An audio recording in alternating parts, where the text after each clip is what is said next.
Welcome back to our Winners Series, where I go through every single team and tell you why they are guaranteed to win a cup in 2023. Part 31. Keep in mind that these were recorded on September 4th. All these videos, September 4th. We're probably near the end of September at this point, easily past probably September 20th. So just keep that in mind. The Washington Capitals. Why are they guaranteed a cup? Because they're actually a cup contender. I mean, I can't believe how underrated this team is right now. And trust me, I love dunking on the Caps. I do not like this team. I think they have some dirty players. They have hateable players. Ovechkin can suck it. I don't like this team. I don't like anything about this team. But as a hockey fan, they added Connor Brown, Dylan Strome, and Marcus Johansson at the trade deadline. Johansson came in to a top nine that already included Ovechkin, Wilson, Kuznetsov, Oshie, Mantha, Eller, Dowd, Sheary, and top three dirtiest player in the league, Garnett Hathaway. I mean, that's legit, even with the Wilson injury. And that is a huge loss for them. But he's coming back this season. That's what we call, in the biz, fucking depth. This team is legitimate offensively, and most of those forwards play a 200-foot game. They can help out in the defensive zone.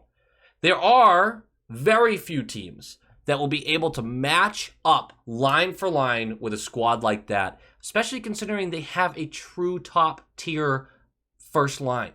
I mean, Ovechkin is still just drilling that puck into the net.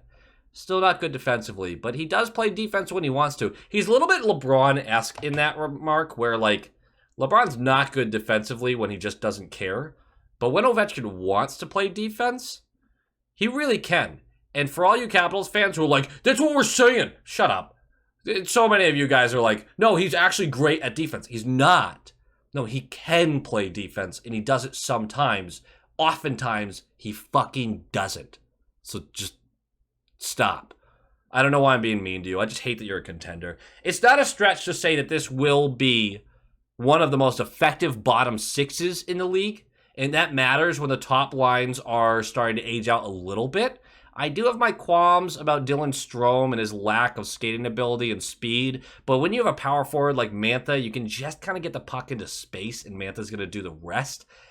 This team is built right, man.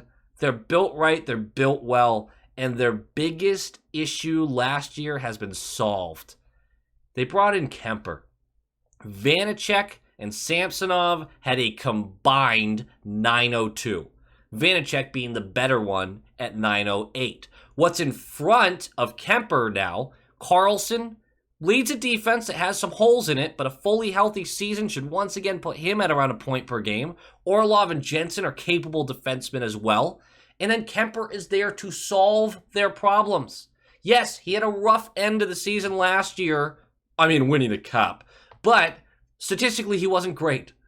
But he is still a massive improvement over what they had. In regular season, at the very least, he has been one of the best goaltenders in the league for years.